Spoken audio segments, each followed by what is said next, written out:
नमस्कार, सत श्री अकाल, राम राम, साहब वणक्कम, प्रणाम आप सभी को ऑल नीट पीटीएम में फिर से स्वागत है। हमारे साथ जुड़े हुए Desh Kapoor sir, chief editor and founder CEO of दृष्टिकोण.com। बहुत सारी इंपॉर्टेंट डेवलपमेंट्स लेकर आए हुए हैं हम लोग। इस वक्त जो हुआ सीजीपी का कंट्रोल में आ गया, but is it the end या फिर beginning for a bigger battle which is coming? We have just won the battle, but the war is still pending and the war that is coming is huge, humongous. इसमें CIA का बहुत बड़ा role है। CIA सब लोग कहते हैं कि इंटेलिजेंस एजेंसी है, नहीं, वो वैटिकन की आर्म है, द क्रिश्चियन मिशनरीज का आर्म है। Sir, over to you, a very warm welcome on the show. Thank you so much Gayatri, बड़ा अच्छा लगता है आपके प्रोग्राम में आके। ये अभी अप्रैल 18 को 2026 में अभी बेंगलोर के एयरपोर्ट पे एक अमेरिकन नेशनल पकड़ा गया था। उसका नाम था मिका मार्क, MICAH मार्क।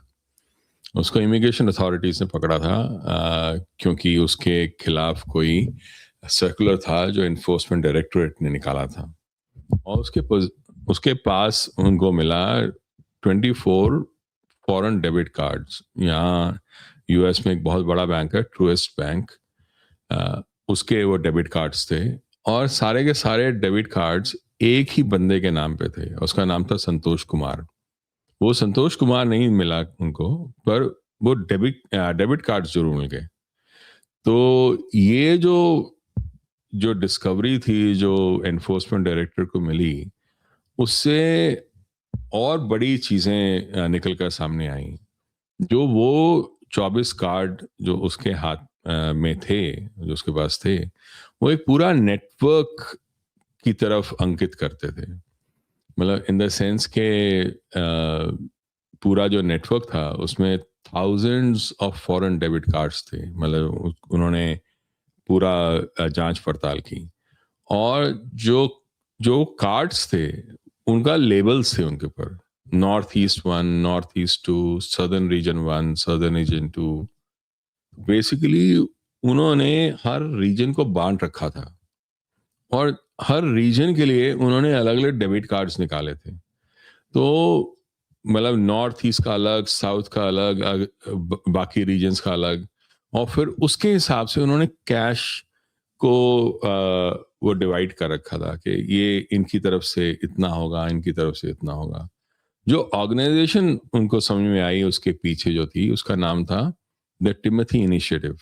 वो एक चर्च प्लांटिंग, वहाँ वो बॉडी हेडक्वार्टर्स, जो उसकी बॉडी है उसके हेडक्वार्टर्स है राले, नॉर्थ कैरोलिना में। ये जो है बड़ा इंटरेस्टिंग चीज है, मतलब अगर इसको समझना है, क्योंकि इस समय सबसे हॉट टॉपिक क्या है, खास तौर पे जो सीजेपी हम सब जानते हैं, इसके बारे में बहुत बात हो चुकी है कि सीजेपी का मेन मुद्दा एग्जाम्स था ही नहीं। उसका मेन मुद्दा तो एक्चुअली एफसीआरए था, और सब जानते हैं। अब अगर आप इस पूरे ऑपरेशन को देखो, जहां सिर्फ 24 कार्ड उसके हाथ में पकड़े गए, पर पीछे हजारों ऐसे डेबिट कार्ड्स थे। इनफैक्ट ज्यादातर जो हम देसी लोग जो हैं, जो इंडियंस हैं, जो एनआरआईज हैं, जब इंडिया जाते हैं तो हम कैश साथ में लेकर नहीं जाते, हम डेबिट कार्ड लेके जाते हैं। तो बेसिकली एक टाइम में आप 10,000 रुपए वहां से एटीएम से निकाल सकते हो। तो सबसे आसान तरीका होता है, आप जाओ और एटीएम से 10,000 से कम आप पैसे निकाल लो एक बार में। इनके साथ ये प्रॉब्लम थी जब पकड़े गए कि एक ही जगह पे उन्होंने देखा कि करोड़ों रुपए निकल रहे हैं एक ही जगह से। तब उनको लगा कि ये कुछ वो बहुत ही अजीब सी चीज चल रही है, क्योंकि ये फॉरेन डेबिट कार्ड है, एक बड़ा अजीब सा जेनेरिक सा इंडियन नाम है संतोष कुमार, और छोटे छोटे कैश विड्रॉल्स जो हैं वो लगातार चले जा रहे हैं, कंटिन्यूस स्ट्रीम चल रही है, और वो एक ही जगह से चल रही है। और जो जगहें जहां से वो कर रहे हैं, वो बस्तर, धमतरी, वो ट्राइबल बेल्ट्स जो है, असम, वहां से हम सब जानते हैं कि माओइस्ट को वो खदेड़ दिया गया है। पर ये जो सारा काम, जो पैसे इकट्ठे हो रहे हैं, ये एक्चुअली उसी माओइस्ट बेल्ट के लिए हो रहे हैं। तो बस्तर रोड पे एक एटीएम था जिससे उन्होंने देखा कि 2 फॉरेन कार्ड्स थे, डेबिट कार्ड, उससे करोड़ों रुपए निकल गए। तब उनको लगा, जो हमारे एनफोर्समेंट डायरेक्टरेट है इंडिया का, उसको लगा कि कुछ तो गड़बड़ है।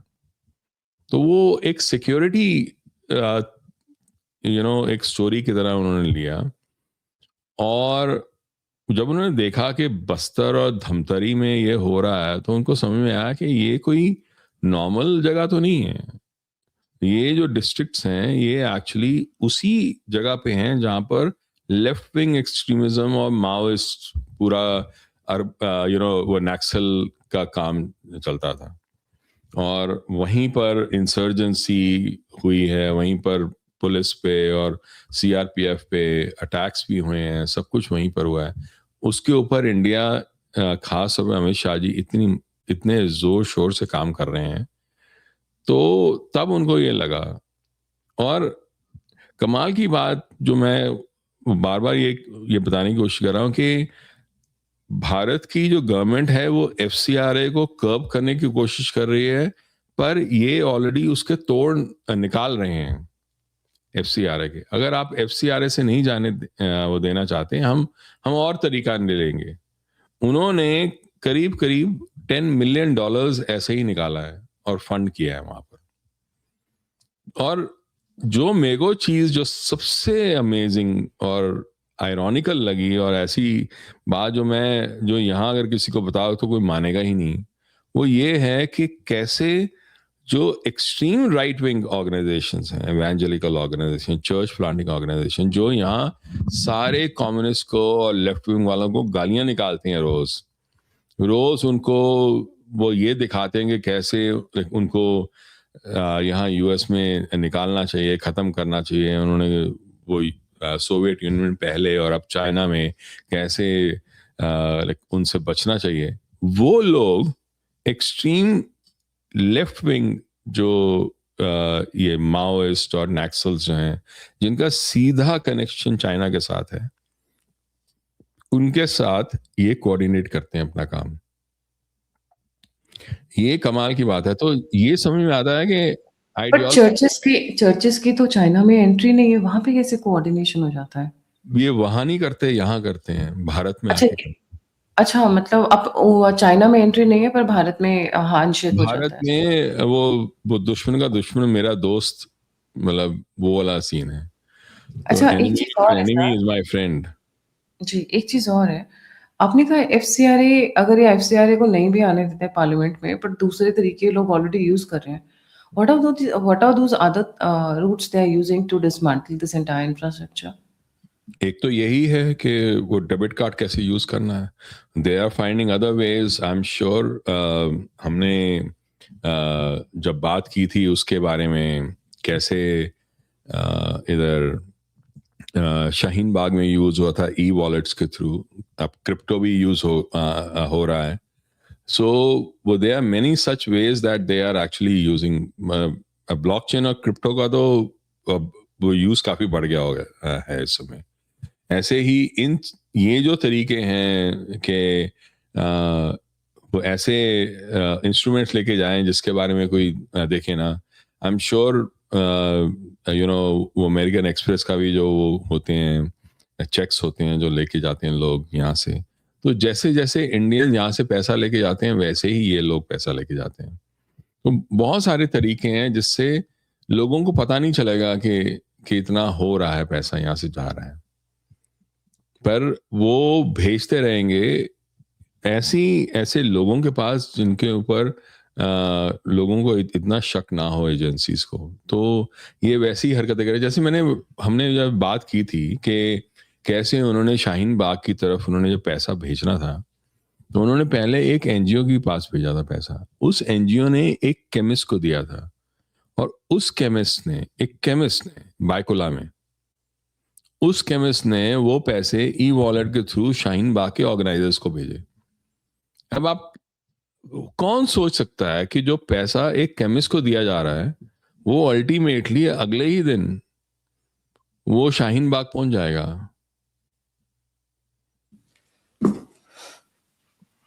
राइट। ई-वॉलेट। और ये जब मैं कह रहा हूँ ना कि ये बड़ा इम्पोर्टेंट है इस बात को देखना कि कैसे उन्होंने जो कार्ड्स थे उनको लेबल कर रखा था। नॉर्थ ईस्ट का अलग, नॉर्थ ईस्ट 1, नॉर्थ ईस्ट 2, मतलब नॉर्थ ईस्ट में भी उन्होंने ग्रिड्स बना रखी होंगी कि नॉर्थ ईस्ट का ये पार्ट नॉर्थ ईस्ट 1 में यूज होगा, ये कार्ड नॉर्थ ईस्ट 2 में, ये साउथ में होगा, ये साउथ ईस्ट में होगा। अलग अलग रीजन्स को उन्होंने डिस्ट्रीब्यूट कर रखा था। अब इस चीज को आप सीधा जोड़ो जोशुआ प्रोजेक्ट से। जोशुआ प्रोजेक्ट जो है उसके बारे में बहुत लोगों ने बात की है और बात करनी भी चाहिए। ये अब का नहीं चल रहा, ये तब से चल रहा है जब जॉर्ज बुश आया था, राइट? तो जॉर्ज बुश ने ये उनका एक वो था रिलीजियस कमीशन उस समय सेट की थी। उसके बाद से ये चीज बहुत ज्यादा बढ़ गई। उन्होंने जो ये बनाई थी, जो कमीशन बनाई थी, बेसिकली उन्होंने कहा था कि यूएस बैक इवेंजेलिकल जो इकोसिस्टम है उसको कैसे उन्होंने बैक करना है। और वो जो है पूरा जो सिस्टम है that has been used in India since 2001। और ये मतलब it was such a structured, मतलब इतना डेटा ड्रिवन और नेटवर्क कैंपेन था। और ये जो कैंपेन था उसका शुरुआत हुई थी, उसका नाम था पहले AD 2000 एंड बियॉन्ड मूवमेंट। उसका नाम बाद में उसको चेंज करके जोशुआ प्रोजेक्ट 1, जोशुआ प्रोजेक्ट 2 बनाया गया। और इसके बारे में काफी बात हुई है। और जनरली इसका जो पहले फोकस था, सबसे पहला फोकस जो था वो नॉर्थ और सेंट्रल इंडिया में था। अब वो क्यों? वो इसलिए क्योंकि वहाँ एक तो खासकर यूपी, बिहार, उस सब एरिया में एक तो पॉपुलेशन वहाँ सबसे ज्यादा है, ऊपर से वो हिंदी हार्टलैंड है, राइट? और वहाँ पॉवर्टी भी ज़्यादा थी उस समय, लिटरेसी भी थोड़ी कम थी, और सोशली अलग अलग कास्ट में वो बटे हुए थे, जिसको ये सारे लालू यादव और मायावती वगैरह ने बहुत यूज़ किया। और उनकी जो क्रिश्चियन पॉपुलेशन थी, जो उनका पेनिट्रेशन था सबसे कम था। और वो ये मानते हैं कि this area is actually central to the Hindu civilisation also. अगर हम इसको कन्वर्ट कर सकते हैं तो हम पूरे हिंदू सिविलाइजेशन को खत्म कर सकते हैं। इसीलिए वो पूरा जो सेंट्रल इंडिया है, नॉर्थ एंड सेंट्रल इंडिया, वो उनके लिए इतना इंपॉर्टेंट था। और वो जो उन्होंने जो वर्ड्स भी यूज किए ना अपने जो ये इवेंजेलिकल जो स्ट्रेटजी थी, वो भी बड़े, वो कहते हैं ना कि इंटेलिजेंस टाइप वर्ड्स थे कि we will spy out the land, we will map the population, we will identify the harvest fields and then do church planting, तो उन्होंने पूरा वो हिसाब किताब बना रखा था। तो एथनोग्राफिक इंटेलिजेंस जो है, मतलब पॉपुलेशन के बारे में एक एक चीज समझना, उसकी कास्ट क्या है, वहां पर लैंग्वेज कौन सी बोली जाती है, ज्योग्राफी क्या है, रिलीजन क्या है, सोशल डिविजन्स क्या है, और कन्वर्जन की पोटेंशियल क्या है, pin code by pin code, एक एक पिन कोड को उन्होंने मैप किया वहां पर। और उस पिन कोड को वहां पर वो ऑर्गेनाइज करते थे, उनके फील्ड वर्कर्स, टारगेट विलेजेस, कैसे डिस्ट्रीब्यूट करना है पूरा लिटरेचर, लैंग्वेज कौन सी बोली जाती है, उस लैंग्वेज के हिसाब से वो हमारे नैरेटिव होना क्या चाहिए, तो उसके बारे में हुई। एक एक जो वहाँ लोकल कल्चरल ग्रुप है उसको टारगेट करने के लिए क्या एक मैसेज दिया जाना चाहिए, वो भी उन्होंने पूरा अच्छे से मैप कर लिया था। इनफैक्ट एक बड़ा इंटरेस्टिंग वो था, एनेक्डोट था कि केरला का एक बंदा था, उसने एक यूएस क्रिश्चियन एजेंसी को लिखा कि वो कोई उसको प्रॉब्लम थी, तो उन्होंने इमीडिएटली उसको, जो लोकल पास्टर था वहां पर, उसको उसके साथ लिंक कराया, और उस पास्टर के पास पूरी डायरेक्टरीज थी कि एवेंजेलिकल वर्कर्स जो है pin code by pin code कौन से हैं, मतलब उनके पास नाम थे सब वर्कर्स के, जिनके साथ वो जुड़ के अपनी प्रॉब्लम को हल कर सकता था। तो अगर हम देखें जिस तरह से मैं बता रहा हूं कि कार्ड्स जो हैं, जो उसके बाद डेबिट कार्ड्स थे, वो रीजन बाय रीजन के भी सब रीजन वो से कनेक्टेड थे. इसका मतलब they were using the data, the ethnographic regional data, pin code by pin code, जो वो इकट्ठा कर चुके हैं for these kind of things. और ये इसको ना किस तरह से देखना चाहिए, ये मिशनरी ड्रिवन जो डेटा कलेक्शन जो उन्होंने की है, ये basically it is a entire strategic index of India. जो कोई भी फॉरेन इंटेलिजेंस एजेंसी इसको बड़े अच्छे तरीके से उसको यूज कर सकती है. और मतलब अच्छे तरीके से है, बड़े बड़े वो भारत के लिए बड़ा वो डेवस्टेटिंग हो सकता है. तो ये जो काम जो शुरू हुआ बुश के office of faith based and community initiative से, ये कहां से कहां तक आ गया, और with in a matter of few years. और यहाँ बहुत बड़े बड़े, इनको मेगा चर्चेस बोलते हैं. पैट रॉबर्टसन है, बिली ग्रैम है, सर्दर्न बैप्टिस्ट है, वर्ल्ड विजन है. वर्ल्ड विजन तो लगातार करोड़ों आपने एक रुपए चीज हर साल भेजता रहा. आपने एक चीज नोटिस की है, अभी जब FCRA का आया तभी से सारी क्रिश्चियन मशीनरी बहुत ज्यादा सुपर एक्टिव हो गई है. अब ये UK based human rights advocacy group Christian solidarity world wide, मतलब इनके वर्ल्ड कनेक्शंस हैं चर्चेस के, in a strong concern regarding the foreign FCRA bill 2026 Jhandu balm. तो हमारे देश में हम FCRA बिल लेकर आए या कोई बिल लेकर आए, that is none of your concerns. So you better shut the F up. मैं यही बोलूंगी. ये लोग क्यों हमारे देश में बिल आ रहा है, और हमने रेगुलेशन क्या किया कि प्रोस्टिलाइजेशन नहीं करना है, आप पॉलिटिक्स में हम नहीं करोगे, आपके सोशल मीडिया हैंडल्स हमारे उसमें रहेंगे, जितना पैसा होगा सब ये दिल्ली में जो SBI की ब्रांच है वहां से रूट होके जाएगा पैसा, so that it's easier to keep an eye on the money transaction. आपको क्या प्रॉब्लम है, क्योंकि आप क्रिश्चियनिटी की आड़ में सारी एक्टिविटीज कर रहे हो. वेलफेयर के नाम पे they are doing every goddamn thing. This money is not only being used for conversion sir. अगर कन्वर्जन भी होता तो शायद वो लोग फिर भी ठीक है. आपने बोला नक्सलिज्म, क्यों नक्सलिज्म वाली कॉरिडोर में पूरा क्रिश्चियनिटी फैल रहा था? क्यों पूरा नॉर्थ ईस्ट में जहाँ पे इंसर्जेंसी है वहीं पे क्रिश्चियनिटी फैल रही है? क्यों साउथ में जहाँ पे तमिलनाडु की डिमांड है, सेपरेट तमिल एलम, मतलब सेपरेट तमिल कंट्री की डिमांड है, वहीं पे क्रिश्चियनिटी फैल रही है. मतलब ये क्रिश्चियनिटी के नाम पे देश को तोड़ने की तैयारी कर रहे हैं. That's going parallel, hand in hand. और अब जो पैसे रुक रहे हैं तो सबका खून खौल रहा है.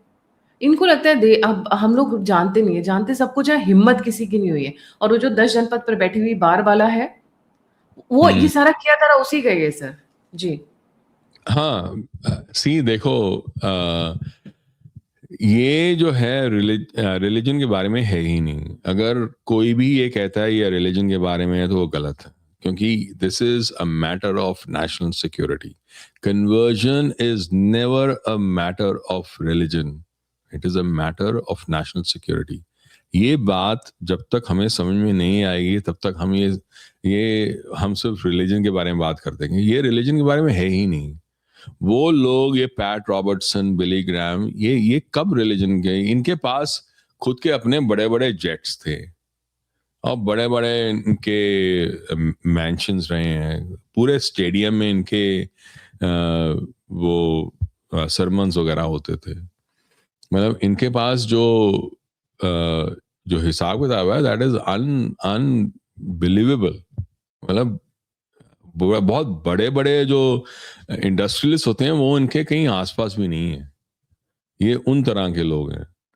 तो एंड ये ऐसा नहीं है कि ये पहली बार हो रहा है, ये बहुत सालों से पूरे, अगर हम देखें with in south America, with in Thailand and other countries, US के जो CIA जो है, मतलब 3 चीजें हैं. एक तो CIA और जो इंटेलिजेंस एजेंसीज हैं, एक है USAID जो अभी जिसको बंद किया है ट्रम्प ने.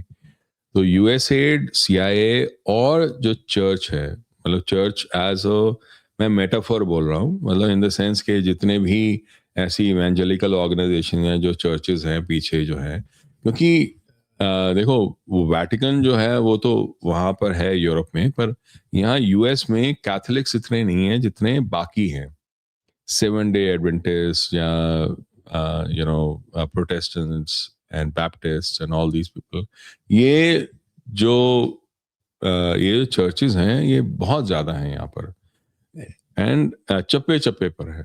और इन्होंने ये जो यहाँ बैठे जो हैं चर्चेस के जो लीडर्स हैं, वो बैठ के इंडिया में वो they try and send people, और हमें क्या लगता है कि वो आउट ऑफ लव भेज रहे हैं?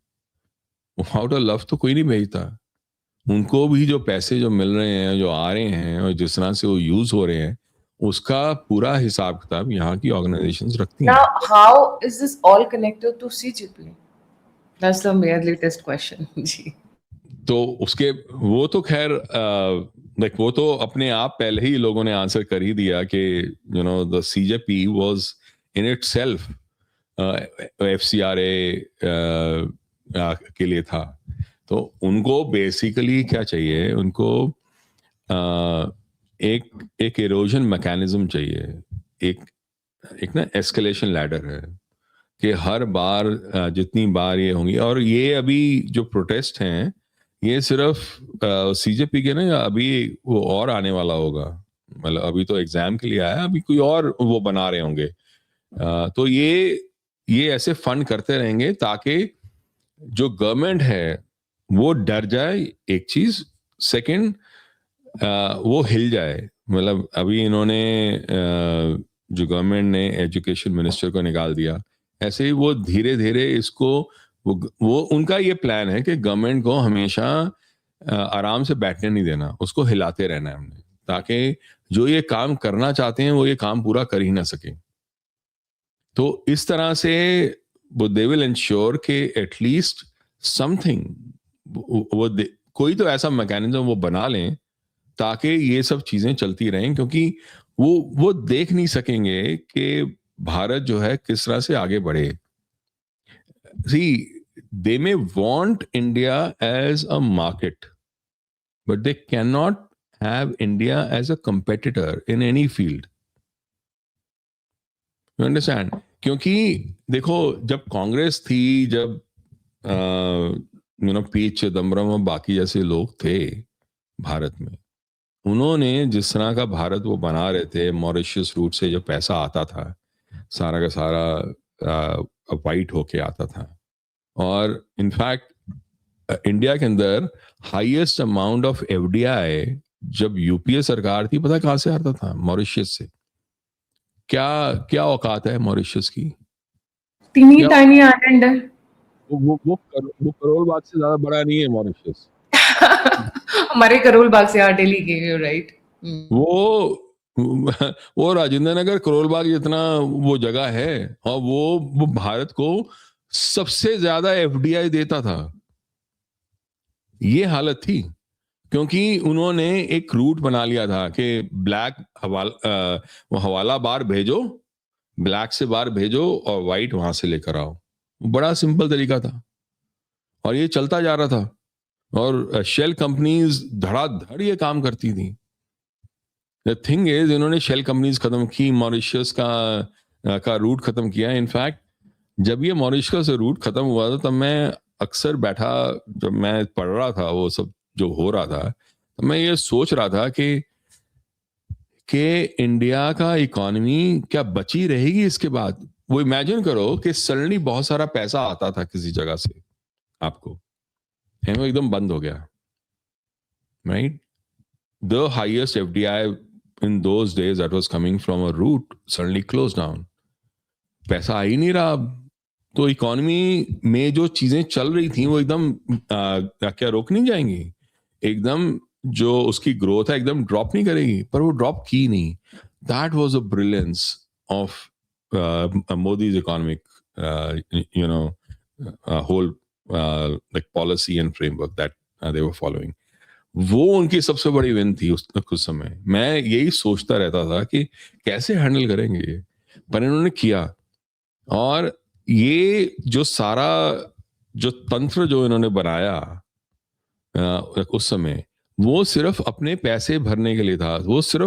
वो क्या कहा था कि किसके बारे में गुरुमूर्ति जी ने बहुत अच्छे से डिस्कस किया कि there was no asset creation during that time. Asset मतलब हम कुछ क्रिएट नहीं कर रहे थे, कैपिटल इंटेंसिव वो होता ना, वो कैपिटल इन्वेस्टमेंट्स नहीं हो रही थी। इट वाज कि पैसा घूम रहा था, वो पैसा जो घूम रहा था ना, उसी से लगता था इकोनॉमी बहुत तगड़ा कर रही है, बहुत आगे बढ़ रही है, पर वो सारा फेक था।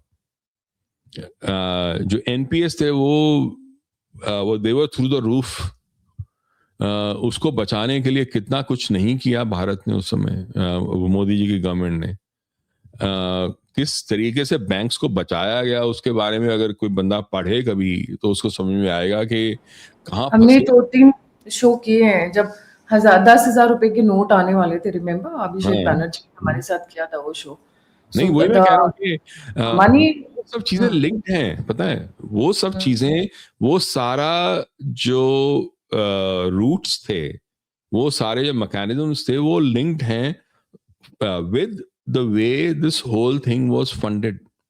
वो धीरे धीरे धीरे धीरे करके खत्म हुए हैं। अब लास्ट आखिरी पड़ाव पे आ गए हैं, पर आखिरी पड़ाव पे जो आए हैं तभी वो सबसे ज्यादा तिल मिला रहे हैं कि इनको किसी भी तरह से निकालना पड़ेगा, नहीं तो हम जो करना चाहते हैं, देखो ऐसा नहीं है कि इनको, मैं आपको एक एग्जांपल देता हूं।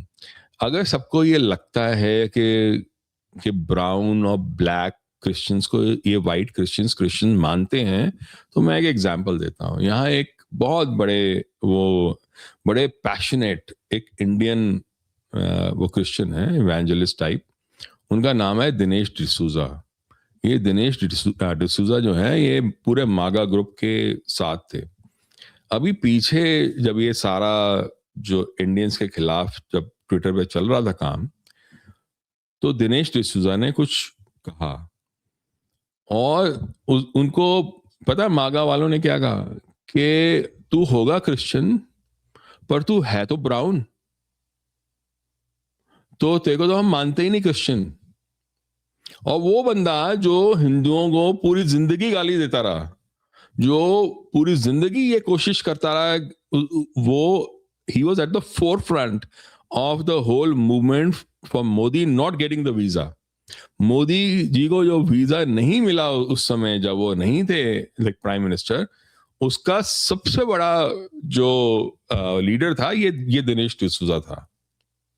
और ये तब से लगा हुआ है, और इसको ये बताया गया, देख भाई तू होगा क्रिश्चियन पर तू है तो ब्राउन, इसलिए तू तो हमारे कहीं आसपास भी नहीं है। तो फिर ये क्यों कर रहे हैं ये सब कुछ? ये ब्राउन लोगों को क्रिश्चियंस मानते नहीं हैं। ये दिनेश डिसूजा ने, और उसने एक्चुअली ट्विटर पे लिखा, उसने ये लिखा कि मैं इतने सालों से काम कर रहा हूं इसमें और ये लोग मुझे ये कह रहे हैं मैं इनके आसपास भी नहीं हूं। तब उसके बाद ये थोड़ी बहुत समझ में आई होगी, पर वो बंदा इतना हार्डकोर है क्योंकि पैसे यहाँ बहुत हैं इस पूरे एरिया में, इस पूरे जो इकोसिस्टम है, तो वो करते रहते हैं अपना काम, बिकॉज उसी से उनकी रोजी रोटी और प्लेन्स और मैंशंस वगैरह को वो फंड कर सकते हैं। तो बेसिकली ये जो है चर्चेस जो बनाते हैं ये इसलिए करते हैं because then they can control those people, because वो एक बिलीफ सिस्टम है। आप हमारे पे बिलीव करेंगे, आप पैस्टर पे बिलीव करेंगे, पैस्टर आपको जो बोलेगा आपको मानना पड़ेगा ना। फिर वो ये बोलेगा ऐसा है कि इस कैंडिडेट को हमने वोट नहीं करना, तो इस कैंडिडेट को वोट नहीं करना। वो एक ऐसा कैंडिडेट बिठाएंगे जिसको वो कहेगा पैस्टर के वोट करो, फिर वो कैंडिडेट वो काम करेगा जो ये चर्च और बाकी लोग चाहेंगे करवाना वो भारत में। और वो कौन सी जगहों पे, जब केरला में जब न्यूक्लियर प्रोजेक्ट जो चल रहा था, जब उसको उन्होंने बंद करना था, तो किसका सहारा लिया था? केरला में जितने चर्चेस थे उन्होंने किया था ये काम। इनफैक्ट जब केरला में अभी पीछे बहुत बाढ़ आई थी, काफी लोग मरे थे, उसके बारे में बोला कि ये किसी ने एंटिसिपेट क्यों नहीं किया, बिकॉज ये बहुत तगड़ा वो वो इकोलॉजिकल वो डिजास्टर था, वो तब उनको समझ में आया कि उस एरिया को ठीक करने के बारे में बहुत पहले रिपोर्ट्स आ चुकी थी वहां केरला में। वो इसलिए नहीं हुआ बिकॉज चर्च ने उसको वो ब्लॉक कर दिया था, क्योंकि मतलब anything that has to do with any progress, any safety is actually block by these guys. तो वो एक एक्सटेंशन बन जाते हैं, मतलब। और ये लोग दे आर नॉट, मतलब इनको कोई दिक्कत नहीं होती। आइडियोलॉजी एक तरफ है, पर इनको कोई दिक्कत नहीं होती कि ये माओइस्ट और लेफ्ट विंग के साथ और इवन इस्लामिस्ट जिहादियों के साथ मिलकर ये काम करें। मोदी जी का जो वीजा रुका था वो एक्चुअली ऐसे ही रुका था। वो जो इस्लामिस्ट जिहादी ऑर्गेनाइजेशन थी वो, और जो हार्ड कोर इवेंजेलिकल ऑर्गेनाइजेशन जैसे दिनेश डिसूजा की, और बाकी लोग जो लेफ्ट विंग माओइस्ट टाइप जो लोग थे जो वो यहाँ पर बैठे हुए, इन सब ने मिलकर काम किया था to stop Modi ji visa. वो रीडिफ में बहुत तगड़ा एक उन्होंने डिटेल्ड आर्टिकल उस समय लिखा था, जो एक एक डिटेल दिखाता था। तो इनको वो इस बात से कुछ नहीं है कि हमारी आइडियोलॉजी क्या है, उनको काम है इस बात से कि हम क्या करने जा रहे हैं और उस काम में हमारा साथ कौन देगा, चाहे हमारा जानी दुश्मन क्यों ना हो। वाह, fantastic. Now here is the connecting point. पूरे भारत में दो तरीके की चीजें चल रही हैं। एक तो इस्लामिक वाला जो चल रहा है, जिसपे काफी हद तक कंट्रोल आना शुरू हो गया है thanks to social media awareness, Waqf board पे कंट्रोल, मदरसास पे कंट्रोल जो हो रहा है। दूसरा एक क्रिश्चियन मिशनरीज को लेके भी, क्रिश्चियन मिशनरीज बहुत साइलेंटली काम करती है। आपने इस्लामिक्स को देखा होगा वायलेंस करते हुए, नुपुर शर्मा केस हो गया, कन्हैया लाल जी का गला काटना हो गया। But the interesting part is कि ये मिशनरीज पैसा फेंक कर काम करती है, मतलब they work in a very refined sophisticated way. But ये सबसे ज्यादा खतरनाक है, क्योंकि मणिपुर जो आप देख रहे हो, जो पूरा नक्सल कॉरिडोर देख रहे हो, जो साउथ में देख रहे हो, जो अलग अलग देशों की मांग देख रहे हो, वो सारा का सारा Christian missionaries funded sponsored groups से आ रहा है। अब उसके ऊपर ताबड़तोड़ शुरू हुई है, जहां एक तरफ डिमोनेटाइजेशन का इम्पैक्ट पड़ा है, नक्सलिज्म को खत्म करने का इम्पैक्ट पड़ा है, तीसरा बैंकिंग सिस्टम को deep inside Naxal hit areas में जानबूझ के एस्टैब्लिश किया गया so that they get connected to the banking system. क्योंकि अभी तक पैसा वो लोग दे रहे थे ना। 5 किलो चावल कितना होता है? कुछ नहीं होता। अगर आप यूपी के गांव में बोलेंगे तो वो तो दान देते हैं, पर 5 किलो चावल दे के कन्वर्ट करना, इसका मतलब अंदर में एकदम गरीबी मेंटेन रखी गई है सो दैट उसका फायदा उठाया जा सके। Thanks to Manmohan Singh and thanks to Sonia Gandhi, they made sure कि भारत ऐसे ही रहे so that conversion is easy. Those things have been पूरा का पूरा 80 करोड़ लोगों को खाना देना, आयुष्मान भारत को एक्सटेंड करना, इस तरीके से जो 1 by 1 स्कीम्स को अंदर डीप इंटीरियर तक लेके गए हैं। मतलब आपके रुपए, आपका अकाउंट खोल देंगे, बेशक 5 रुपए ना हो, तो उससे क्या आपको एक कॉन्फिडेंस मिलता है, हाँ बैंक में आप जा सकते हो, ले सकते हो पैसे। तो फाइनेंशियल सिस्टम से कनेक्ट करना, these were I think first, second, third step, but the final step as said, FCRA is the final attack on their backbone। इसीलिए सारे तड़प तड़प कर निकल कर आ रहे हैं सीजेपी में। अरे आप लोग 15 साल के लड़के हो जो आप सीजेपी में आ रहे हो नीट का पेपर के लिए वो करने, प्रोटेस्ट करने। तड़प कहीं और है, वो निकल कहीं और रहा है, क्योंकि सामने आके तो बोल नहीं सकते। But UK based world wide networks of Christian organisations now, ये लोगों ने अब आना शुरू कर दिया, मतलब finally they are forced to come out now. So that is what is happening. And FCRA को लेकर ये जो, और ये जो सीजेपी था, इसको आप डिस्कनेक्ट मत करिए। This was totally for FCRA, उसी की वजह से ये हो रहा है। सो स्टे ट्यून्ड, बहुत सारे अभी आएंगी। सीजेपी वाज फर्स्ट स्टेज, जब तक ये एफसीआरए पास नहीं हो जाता है, मार्क माय वर्ड्स, बहुत बवाल मचने वाला। E20 की अनाउंसमेंट हो चुकी है, ए ग्रुप रिजर्वेशन हटाओ भी चालू हो चुका है, which is a land mine by the way. सबको पता है reservation is not a easy trick. I also believe there has to be changes, but क्या लोग समझेंगे कि किस तरीके की चेंजेस होने चाहिए? क्या एक बड़ा वर्ग समझेगा कि उसमें कि उस रिजर्वेशन का फायदा गलत लोग उठा रहे हैं, सही लोग नहीं उठा रहे हैं? क्योंकि इसको मैनिपुलेट इस तरह किया जाएगा, इसको फैलाया इस तरह जाएगा कि मोदी एंड शाह की गवर्नमेंट जो हमारे हरिजन लोग हैं, दलित भाई लोग हैं, उनके ऊपर अत्याचार कर रही है। तो इसको ये this is a land mine. I would say कि इस this needs a very calibrated, very articulated discussion, जो हमारे लोग अभी मेच्योर नहीं है, क्योंकि यहाँ पे इतने सारे लोग हैं ना जो इसको हाईजैक करके वायलेंट प्रोटेस्ट एंड अलग डायरेक्शन में ले जाने के लिए तैयार है, कि उनको बस ये click of a finger tips चाहिए। सो अभी तैयार बैठे हुए हैं ये लोग। सीजेपी फेल हो गया, कोई बात नहीं, अभी दूसरा राउंड E20 4 अगस्त को अनाउंसमेंट हो चुकी है। So they are going to be bringing till the time the government doesn't back off on FCRA, but let's see. मंगलवार बुधवार की बात चल रही है कि जिस दिन FCRA बिल आएगा पार्लियामेंट में, I am sure the whole world will be watching that particular day कि पार्लियामेंट में होता क्या है। And Amit Shah is go to start the batting himself. उस दिन वो सबसे पहले उतरने वाले मैदान में। Let's see, will keep you updated. Thank you so much sir for joining. जाने से पहले सभी व्यूअर्स से रिक्वेस्ट है, please don't forget to like, subscribe and share the alternate media. आप मेरी मदद या सहायता करना चाहते हैं तो दिए हुए नंबर और UPI पे आप मुझे कंट्रीब्यूट कर सकते हैं। आप मुझसे जुड़ना चाहते हैं, इन्फॉर्मेशन शेयर करना चाहते हैं, तो सभी के सभी लिंक्स डिस्क्रिप्शन बॉक्स में। इसी के साथ जय हिंद, जय श्री राम, हर हर महादेव। हर हर महादेव।